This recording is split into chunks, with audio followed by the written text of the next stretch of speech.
You're Okay. audible. Yes, sir. Good afternoon, sir.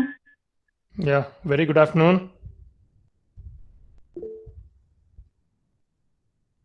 Students, can you see the slide? Yes, sir. Students? Okay, perfect. So yesterday we were discussing about the term policy. So term policy, which is defined as a policy in life insurance, which is also maybe defined as a contract that furnishes the life insurance protection for a limited number of years. And the face value of the policy being payable only if the death occurs during the stipulated term and nothing being paid in case of survival. Okay. So today we will be discussing about the other types of life insurance. The second one being today what we'll be discussing is whole life policy or whole life insurance. Under this type of policy, students, the insurance amount is only in the event of death of the insured or assured, but the premium is required to be paid throughout the life tenure of the policy. See, in case of whole life insurance or whole life policy, it is also called as, it's a life insurance policy which is guaranteed to remain in force for the insured's entire lifetime, provided the required premium are paid to till the maturity date. Now, what is mean by this pros and cons of this whole life insurance? Whole life costs much more than the term life insurance. The investment portion of the policy typically charges significant fees. And then the insured often has a limited control over the investment choices. And it is ideal if you need insurance throughout your life. Now we'll try to understand how exactly this whole life policy works or whole life insurance. See, this whole life insurance provides permanent death benefit coverage. I'm repeating once again. Whole life insurance or this type of policy will provide the permanent death benefit coverage for the life of the insured. See, whole life insurance policies are the type of permanent life insurance wherein in addition to paying a death benefit, whole life insurance also contains a savings component in which cash value may accumulate on a tax advantage basis. And even, sometimes we call this whole life insurance policies as traditional life insurance policies. So what we understood from this whole life policy is this whole life insurance lasts for a policyholder's lifetime. That means for the entire lifetime of an individual, as opposed to the term life insurance, which is for a specific amount of years. That's a major difference between the term policy as well as whole life policy, right? And whole life insurance is paid out to a beneficiary or beneficiaries upon the policyholder's death, provided that the premium payments were maintained. I mean, premium should be paid on a continuous basis. And whole life insurance pays a death benefit, but also has a saving component in which cash can build up. So how do the savings component come into picture over there? The savings component can be invested additionally. The policyholder can access the cash while alive. Please understand this. The policyholder can access the cash while alive by either withdrawing or even borrowing against when it is needed. So when I say borrowing means the loan against the policy. So this whole life insurance guarantees payment of a death benefit to beneficiaries in exchange for the level regularly premium payments. The policy includes a savings portion called the cash value alongside the death benefit. See, in the savings component, interest may accumulate on a tax deferred basis. And very important point to understand here is whole life insurance is different from the term life insurance, which only provides the coverage for a certain number of years rather than a lifetime and only pays out a death benefit. And term life does not have a cash savings component. So the death benefit is typically a set amount of the policy contract. So some policies are eligible for dividend payments, and the policyholder may elect to have the dividend purchase additional death benefits, which will increase the amount paid at the time of death. And yesterday there was a question, the named beneficiaries. Named beneficiaries by whom? By the policy owner or the policy holder. That is nothing but the nomination. Do not have to add money received from a death benefit to their gross income.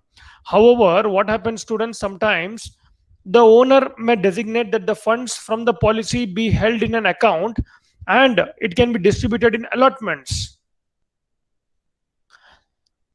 So, for example, most whole life insurance policies have a withdrawal clause which allows the policyholder to cancel coverage and receive a cash surrender. So that is about your whole life policy. And then the third one is called as endowment policy. Hello, sir. See, what is in endowment policy? This type of policy provides for the payment of the sum assured in the event of the death of the insured person or at the expiry of the term of insurance, whichever is earlier.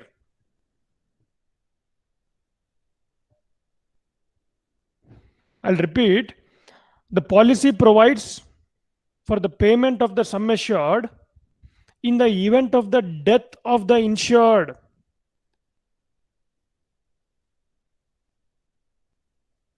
or at the expiry of the term of insurance, whichever is earlier. The premium is only required to be paid for the fixed time period which is mentioned in the policy. And this is also one of the most popular policy. That is an endowment policy. Is a life insurance contract designed to pay a lump sum after a specific term or on death. So here, typical maturities of this endowment policies will be 10, 15 or 20 years or up to a certain age limit. And some policies also pay out in the case of critical illness. So policies are typically traditional with the profits or sometimes unit linked. So an endowment policy is again a life insurance contract designed to pay a lump sum after a specific term or on a death. So person insurance provides many this kind of endowment policies. They have many benefits. So policyholders can choose how much to pay each month and how long they want to stay, usually for 10, 15 or 20 years.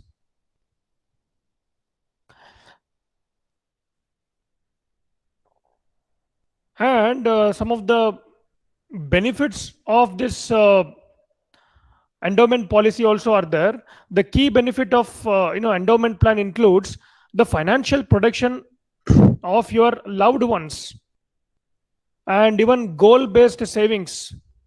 And very important, please understand, students, these life insurance will cover whatever the premium you will pay. That will have the tax benefit under section 80C of the Income Tax Act and also 10D of the Income Tax Act, and the options to obtain the loan against the policy in case of any financial emergency.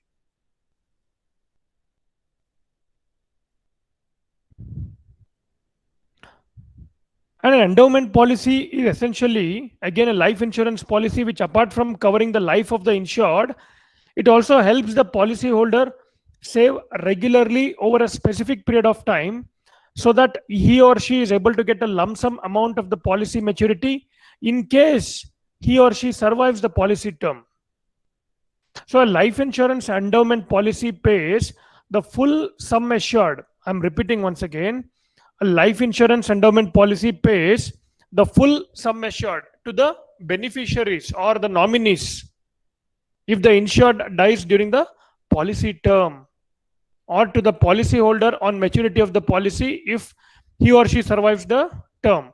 Thus, students, what we have to understand here is any life insurance plan with the saving component and lump sum maturity benefit can be termed as endowment plan.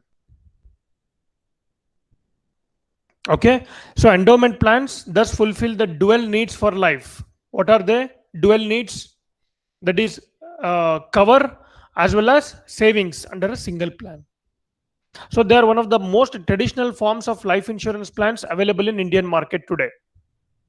And students, please understand, endowment policies are basically of two types, with profit and without profit. And within these two classes, there are many variations of endowment plans structured to meet the need of child education, whole life protection, and even the pension, among others. But what we have to understand here is the key benefits of endowment policy. See, some of the key benefits of any endowment plan includes, again, what I told you, the financial protection, and which covers Section 80C of the Income Tax Act and also 10D of the Income Tax Act. And also, very, very important thing is you can obtain the loan against the policy in case of any case of financial emergency. So, especially for salaried people, small businessmen, and even the professionals such as doctors and lawyers or any other professionals should look at this plan to meet their long-term financial security needs. And also, people who are risk averse and do not mind settling for lesser return than taking additional risk should go for endowment plans. So, endowment plans are essentially for the common man rather than for the rich class of people. And the very, very important thing is why one should go for endowment policy. Please understand, endowment plans, they offer a disciplined way of saving money for future financial needs. An added advantage is the life risk cover, which would be of great help to the family if something untoward happens to the main breadwinner of that particular family. And also the returns. See, the returns may be lower, but they're mostly risk free in case of guaranteed sum assured. Correct? So, like many other types of insurance plans, there are plethora of endowment policies available in the market today. But what is very important is you have to choose a suitable policy which will depend on many factors, including your current life stage, individual need, income, and even the risk appetite. And other important consideration is the claim settlement ratio, the customer service track record, and the financial standing of the insurance company. Okay, so we have to always pick an endowment plan which is simple and easy to understand. And even we have to further avoid the policies with complex features and benefits unless you are able to understand them very well, because there could be some catch in the fine print, caution experts. So that is about your endowment policy. Next, we'll try to understand money back policy. See, money back policies, as the name only suggests, they offer periodical payments.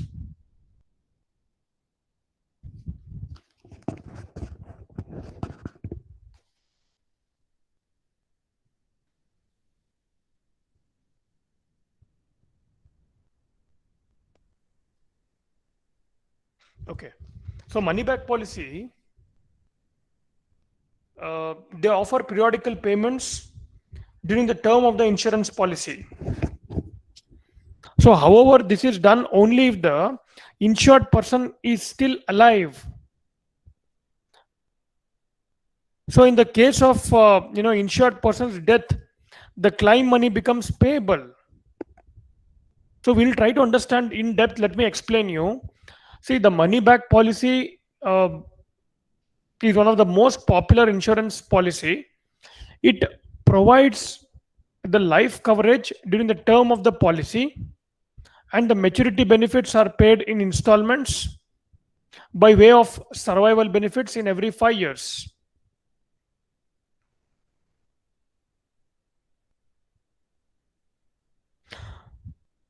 So the example, let me give a small example on this. In a money back plan or a money back policy, the insured person, I'm repeating, the insured person gets a percentage of sum assured at regular intervals instead of getting the lump sum amount at the end of the term. So how we can say this money back policy? It acts like an endowment plan with the benefit of liquidity. I'm repeating, it is an endowment plan with the benefit of liquidity. Why? Because this policy is suitable for risk averse individuals who wish to save through an insurance plan and also maintain liquidity throughout. And in case of death of the insured person, the nominee gets the entire sum assured and the survival benefits are not deducted.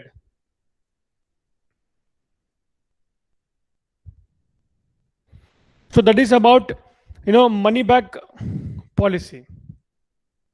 And then we have a annuity.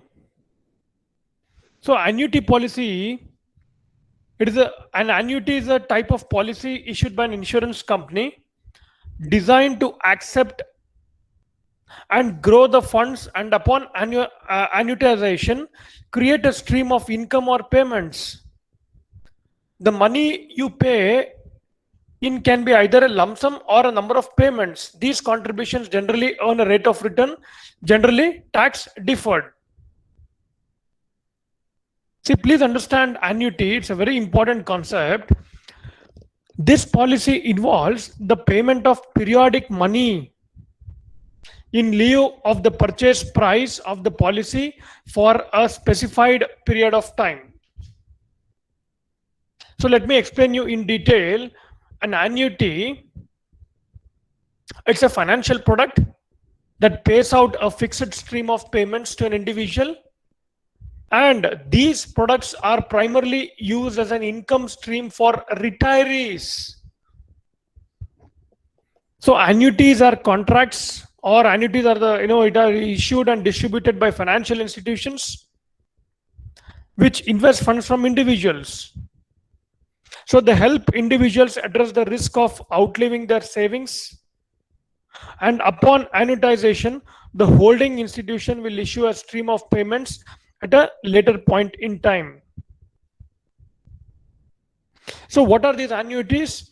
Annuities exist first in an accumulation phase, whereby investors fund the product with either a lump sum or periodic payments.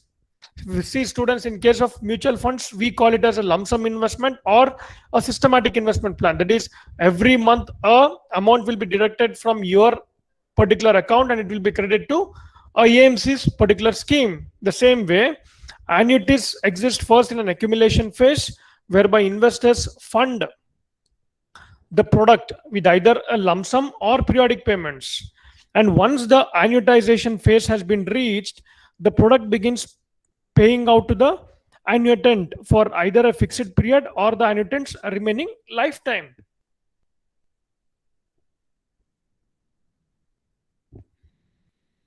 So annuities can be structured into different kinds of instruments, which can be fixed, variable, immediate, and deferred income, which gives investors all types of flexibility. See, annuities can also be created to turn a substantial lump sum into a steady cash flow, such as for winners of large cash settlements from a lawsuit or winning the lottery. See, buyers can purchase an annuity that offers an immediate payment or a deferred payment depending on their individual retirement needs. See, there is something called as retirement planning, which you have to plan, right? The moment you start earning. So these annuities can also begin immediately upon deposit a lump sum, or they can be structured as deferred benefits. So an example of this type of annuity could be immediate payment annuity, in which payments begin immediately after the payment of lump sum. And deferred income annuities are the opposite of an immediate annuity, correct? So because they don't begin paying out after the initial investment. Instead, the person or an individual specifies an age at which they would like to begin receiving payments from the insurance company. And one of the most popular, the last one, what we'll be understanding now is ULIP. So ULIP is unit linked insurance policy Please understand this. A ULIP is a type of life insurance policy which provides both protection and investment opportunity. How the protection is offered by the insurance cover, while saving is done through the investment of premium money by the insurance company on behalf of the insured. So the former is called the death benefit, while the later is termed as maturity benefit. So see the advantage of this ULIP, students. A unit linked insurance plan is a product. It is offered by the insurance companies. So unlike a pure insurance policy, which gives investors both insurance and investment under a single integrated plan. I'm repeating. So that is the benefit of this ULIP. So it gives investors what? Both insurance as well as investment under a single integrated plan. So almost all the life insurance companies today, they offer ULIP. So ULIP plan is a combination of life insurance as well as investment. So ULIPs require a policyholder to make regular premium payments. So part of which, please understand this, part of which is utilized to provide life insurance coverage. The remaining is pooled with assets received from the policyholders. And then it can be invested in financial instruments, example, equity and debt. Similar to what? Similar to mutual funds. So how exactly this ULIP is structured, we'll try to understand now. The investment option under ULIP are structured similar to those of mutual funds. So ULIP plans pool investments from different investors before they are allocated to different fund options based on individual preferences. Then what they do is the assets which are under ULIP plans are managed by the dedicated fund managers. Exactly same in case of mutual funds, how they do, right? So ULIP plans are also managed by dedicated fund managers whose focus is towards accomplishing specified investment objectives. So as an investor, you can buy shares or units in a single strategy or choose to diversify your investments across several market-linked ULIP funds. I'm repeating, market-linked ULIP funds. Why? Because they'll invest in equity market too. So when you choose to buy a ULIP fund, you must first commit an initial lump sum payment. Subsequently, what happens, students? You have to make a premium payments toward the plan. So you can decide the premium payments. You can pay it annual, or you can pay it semi-annual, or you can pay it monthly. Okay. So how exactly this ULIP will work is the premium amount that you pay. Please understand the operation, students. The premium amount that you pay, that the person or an individual will pay, will be allocated to the funds chosen by you. And after the insurance company has deducted certain charges, which includes, there are a lot of charges, which includes the fund allocation charges, policy administration charges, fund management charges, and other mortality charges. Okay. So as a long-term financial plan, the ULIP is to the meaning of ULIP is to provide an ample wealth creation opportunities. How the wealth will be created, students? Because a portion will be invested in equity market for a long-term period. And always remember, when you are investing in equity market for a long-term period, if you in your portfolio there are quality stocks, obviously you'll be getting better returns. So on other hand, the ULIP's meaning as a life insurance product, which is to provide more diversified returns in the form of life insurance protection. And please understand, students, the investments which are under ULIP plans are managed by dedicated fund managers. Appointed by whom? Appointed by the insurance company. So thus, there is no need to track the investments on your own. Why? Because the fund managers will be playing on behalf of the people or on behalf of the individual. So if you want, you can track the performance of the individual ULIP fund options and switch between the funds to maximize the profit and deal with the market volatility. See, there are a lot of options available under ULIPs. The first one could be You can choose, equity funds or debt funds, hybrid or balanced funds. What are hybrid funds, students? Hybrid or balanced funds are designed to provide capital growth while ensuring lower risk. So in case of market fluctuations, thus any loss that you incur from equity portion is balanced out by the lower risk yet consistent return from the fund's debt portion. So they are called as balanced. As the name only suggests, balance means what? 50% in equity and 50% in debt.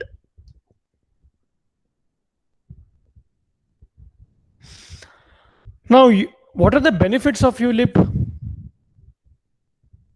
The first benefit is market linked returns.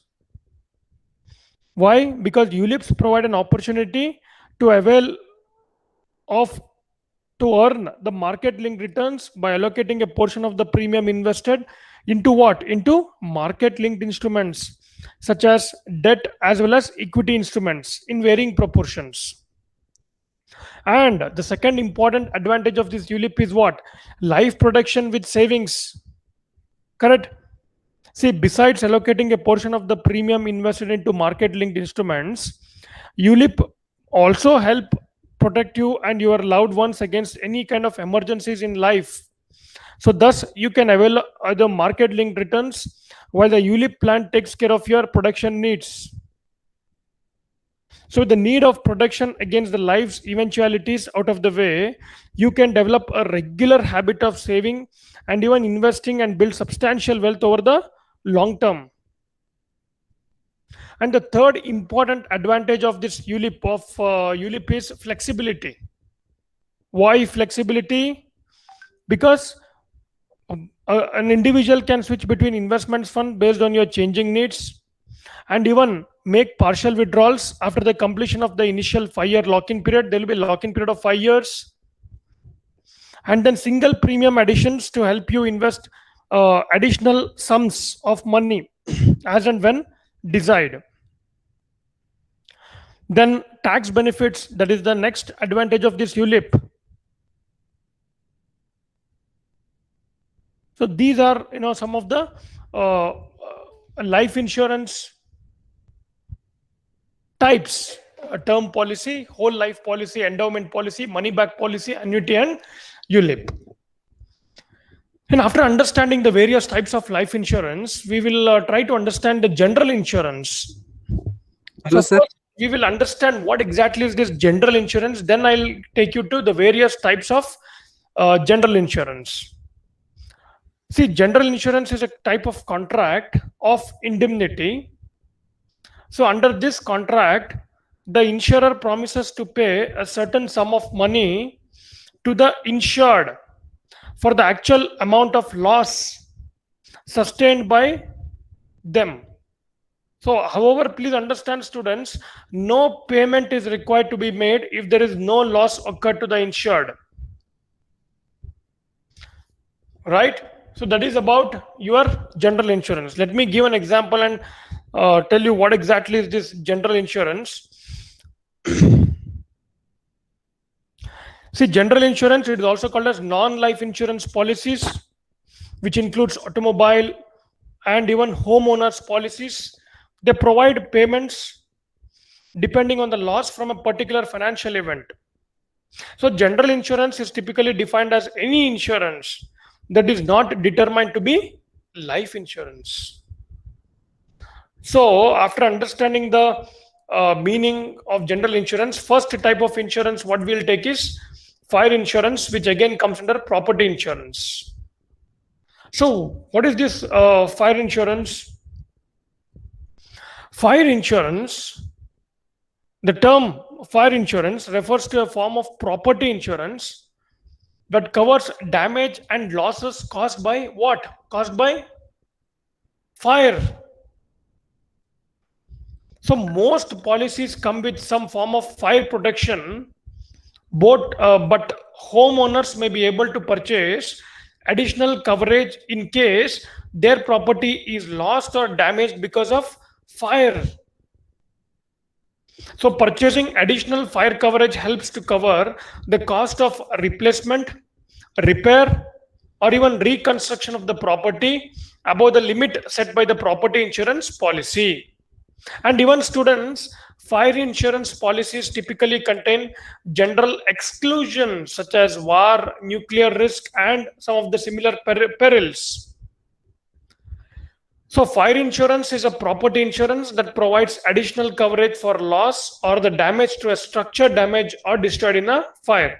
But what we have to understand here is how exactly this fire insurance works.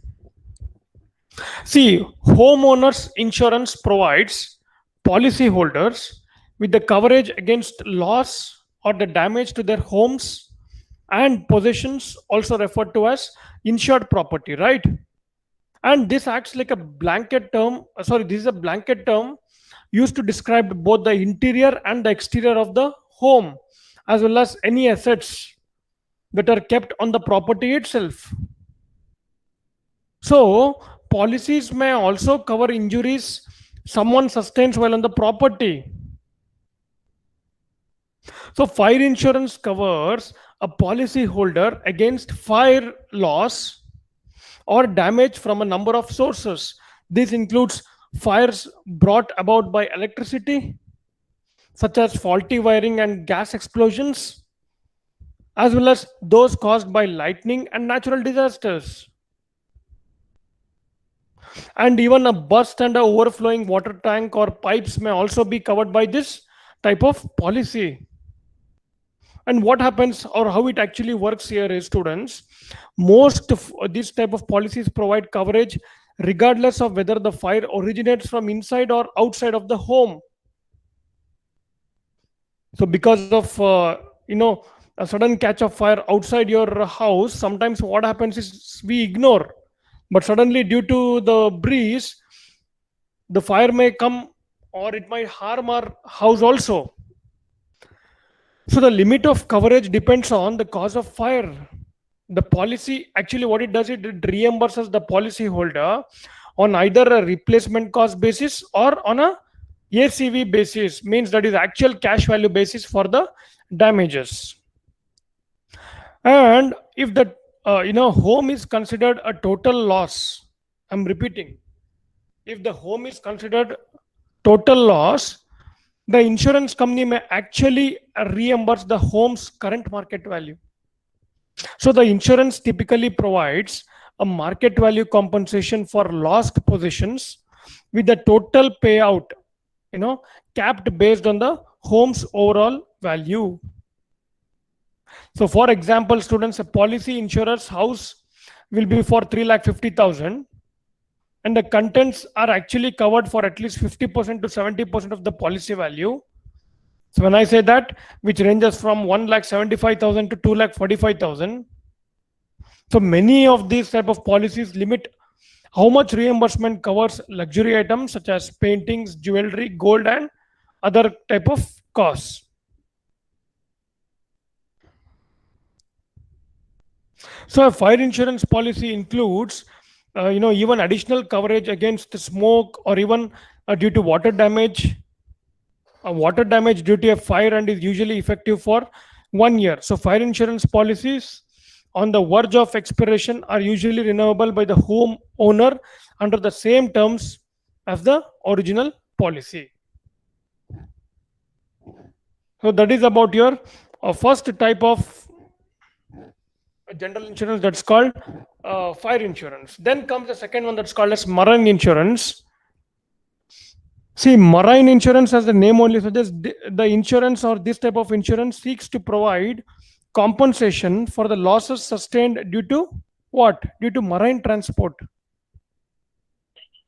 So marine insurance, what it does, it is a type of insurance policy that provides coverage against any damage or loss which are caused to cargo vessels, ships, terminals, in which the goods are transported from one point of origin to another.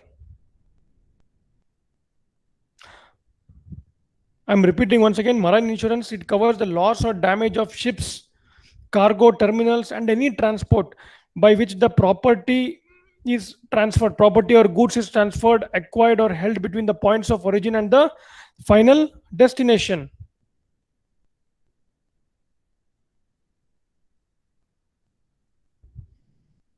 So what exactly we have to understand in case of marine insurance is it provides a protection against the transport related losses. So this voyage policy provides a heaven for shipping companies and even the couriers because it protects them from costly potential losses while transporting goods by or through water. Or see, sometimes marine insurance is a type of insurance even that covers cargo losses or even damage caused to ships, cargo vessels, and even terminals. So, despite following laws and safety regulations, transporters can't control natural occurrence, correct? That might disrupt the cargo or vessel.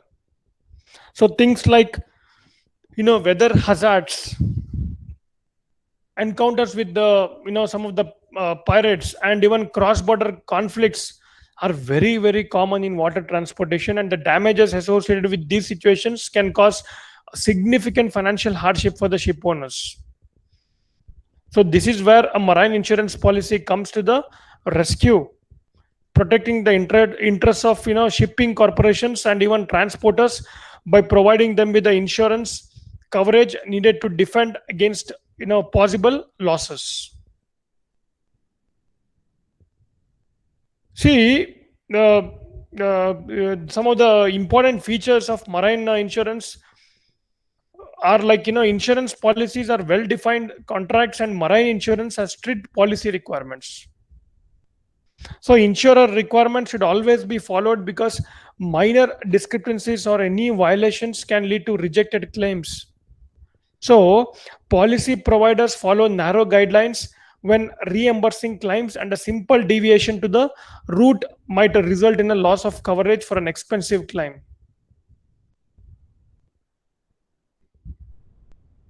So marine insurance policy, it provides comprehensive protection, though keeping in mind that there are coverage exclusions that need to be considered.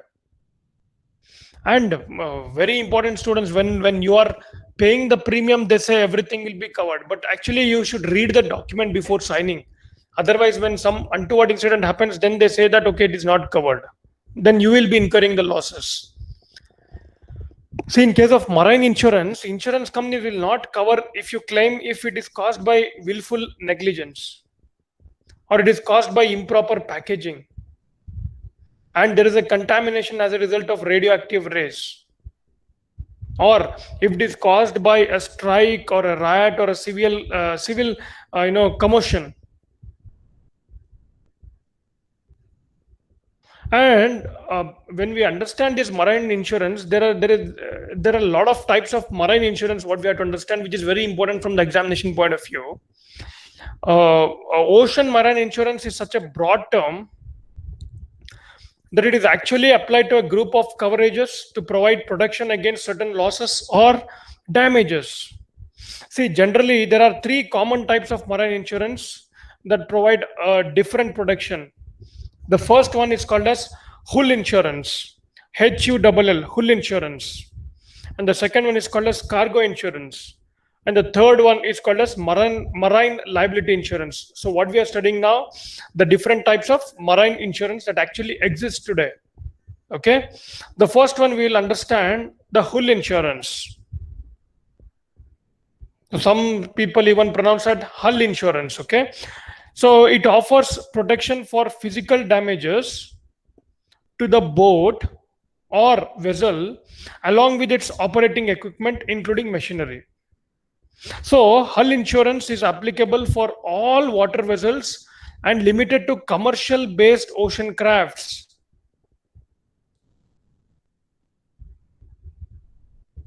So which are the types of the vehicles which are benefited here? Tugboats or oil rigs located offshore, floating equipment and other similar installations can benefit from hull insurance. The second type of marine insurance is called as cargo insurance. Cargo, as the name only suggests, provides coverage for what? For physical damage to cargo that is conveyed or traveled as a part of the shipment process. And students, depending on the chosen coverage. Some policies offer theft protection or coverage for other forms of losses besides the physical damage. And the third type of marine insurance is called marine liability insurance. The first one was called hull insurance, cargo insurance, and the third one is called as marine liability insurance.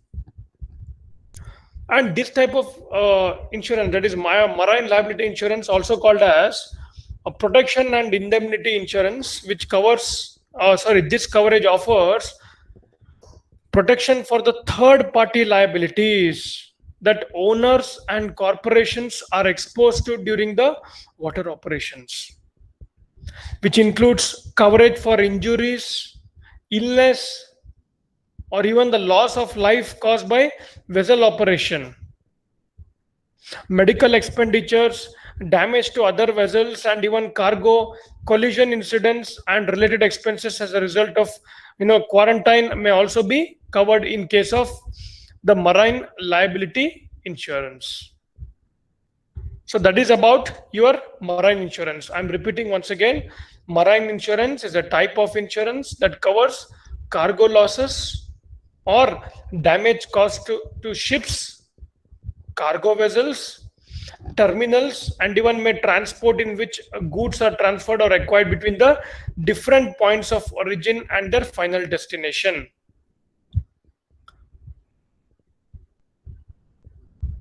In other words, a very simple thing what you have to understand here is marine insurance. This type, the insurance seeks to provide the compensation for the losses sustained due to what? Due to marine transport. Very, very simple. And the third, I think everybody knows about this motor insurance. The losses incurred due to the theft of the automobile or any accident or damage. Such insurance policies may be a third party as well, where the compensation may be paid to the third party, which is called as motor insurance. We will take an example and try. It is very vast, students, to understand. So I'm explaining you in detail. Okay. See, this motor insurance is an insurance policy that covers the policy holder in case of any financial losses resulting from an accident or even other damages sustained by the insured vehicle. So a comprehensive motor insurance policy cover damages to the third party and the third party property along with compensating for own losses as well.